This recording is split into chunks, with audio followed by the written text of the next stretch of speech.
दिल्ली के कथित शराब घोटाला मामले में ईडी आज सीएम अरविंद केजरीवाल से पूछताछ करेगी। 30 अक्टूबर को ईडी ने सीएम केजरीवाल को समन भेजा था। इसी केस में केजरीवाल से सीबीआई ने अप्रैल में करीब 9.5 घंटे तक पूछताछ की थी। सीएम केजरीवाल को समन भेजने के बाद दिल्ली में सियासी बवाल तेज हो गया है। आम आदमी पार्टी के नेताओं ने दावा किया है कि मामले में सीएम केजरीवाल की गिरफ्तारी हो सकती है, उन्हें ईडी अरेस्ट कर सकती है। पहला अरेस्ट दिल्ली के मुख्यमंत्री अरविंद केजरीवाल का भाजपा की एजेंसियां करने जा रही हैं। दिल्ली में 7 लोकसभा की सीटें हैं। इंडिया गठबंधन अगर एकजुट होकर लड़ता है तो 7 की 7 सीटें बीजेपी हार रही है। आप भी जानते हैं, हम भी जानते हैं।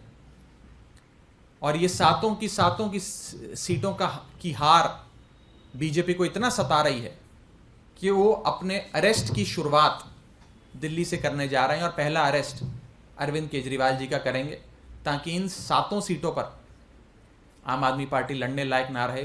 जब नेता ही नहीं होगा तो पार्टी कैसे चुनाव लड़ेगी। और अरविंद केजरीवाल जी को जेल में डालो, 7 सीटें दिल्ली की अपनी जेब में डालो, ये भाजपा का लक्ष्य है। मामले पर आम आदमी पार्टी के प्रवक्ता और दिल्ली सरकार में मंत्री सौरभ भारद्वाज ने क्या कहा है, आप वो भी सुन लीजिए। पूरी पार्टी को ही जेल में डाल देंगे, सारे नेताओं को ही जेल में डाल देंगे तो सरकार और पार्टी दोनों जेल से ही चलेंगी। और यही भारतीय जनता पार्टी और केंद्र सरकार चाहती भी है कि सबको जेल में डाल दिया जाए, दिल्ली के लोगों के काम बंद हो जाएं, मुफ्त शिक्षा, मुफ्त बिजली, मुफ्त पानी, मुफ्त तीर्थ यात्रा, अच्छे अस्पताल, मोहल्ला क्लिनिक सब बंद हो जाएं, सब ठप हो जाएं। यही चाहती है केंद्र सरकार, बट ये अरविंद केजरीवाल जी होने नहीं देंगे। काम लोगों के चलते रहेंगे।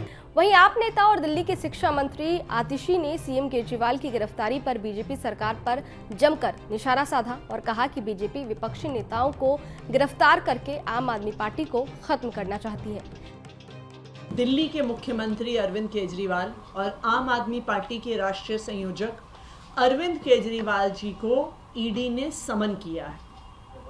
हर तरफ से खबर आ रही है कि 2 नवंबर को जब अरविंद केजरीवाल को बुलाएंगे तो ईडी उनको भी अरेस्ट करके जेल में डाल देगी। आज भारतीय जनता पार्टी और प्रधानमंत्री नरेंद्र मोदी जी आम आदमी पार्टी को खत्म करना चाहते हैं। यही कारण है कि एक के बाद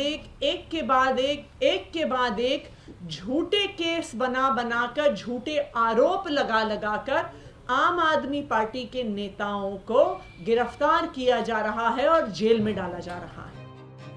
मामले पर बीजेपी का भी बयान सामने आया है। केंद्रीय मंत्री अनुराग ठाकुर ने आप पर पलटवार करते हुए पार्टी पर भ्रष्टाचार के आरोप लगाए हैं। जो ईमानदारी के सर्टिफिकेट देते थे, उनका कैसे एक के बाद दूसरा मंत्री जेल गया और जेल के बाद बेल भी नहीं हुई। और साल भर से ये कभी सत्येंद्र जैन जी को, कभी मनीष सिसोदिया जी को, कभी संजय सिंह जी को, इन सबको ईमानदारी के सर्टिफिकेट माननीय मुख्यमंत्री अरविंद केजरीवाल जी बांट रहे थे। सच्चाई ये है कि जब से सत्ता में आए हैं, एक के बाद दूसरा इनका नेता भ्रष्टाचार में लिप्त पाया गया। और आप पिछले 8-9 वर्षों की कड़ी एक के बाद दूसरी देखिए कि कैसे व्यापक भ्रष्टाचार आम आदमी पार्टी ने दिल्ली से लेकर पंजाब तक किया है। पंजाब में तो सरकार बनने के 2 महीने के अंदर ही इनके स्वास्थ्य मंत्री को भ्रष्टाचार के चलते इस्तीफा देना पड़ा। आज हालत ये है कि ये पता नहीं कि इनके मंत्री जेल में ज़्यादा हैं कि बाहर हैं। तो इसलिए मैं कहना चाहता हूँ, जिसका मुखिया ही ऐसा हो जो ईमानदारी के सर्टिफिकेट बांटता हो, तो पता है कि आशीर्वाद किसका था, किसके कहने पे भ्रष्टाचार हो रहा था और पूरा षड्यंत्र कहां से रचा जा रहा है। खैर, ईडी शराब नीति मामले में सीएम केजरीवाल को गिरफ्तार करती है या नहीं, ये तो देखने वाली बात होगी। आपको क्या लगता है, कमेंट बॉक्स में लिखकर जरूर बताइएगा। शुक्रिया।